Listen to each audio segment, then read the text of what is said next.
কোনে ক'লে তোমাক ৰাজু দিছে কৈছে ৰাজু দাদা এনেই কৈছে হে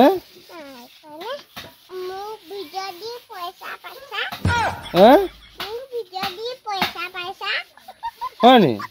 কোনে ক'লে তোমাক ৰাজু দিছে কৈছে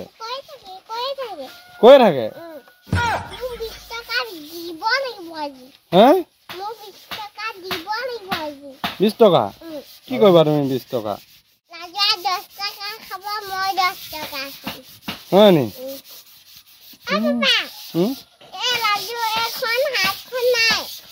নাই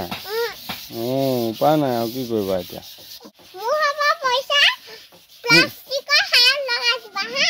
কি কি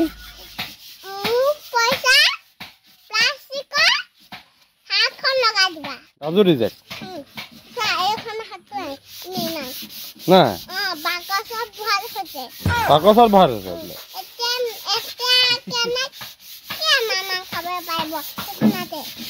নোৱা এইখন হাতে খাব লেফ্ট হেণ্ডে মই বাকচত ভৰাই থৈছো কেতিয়াবা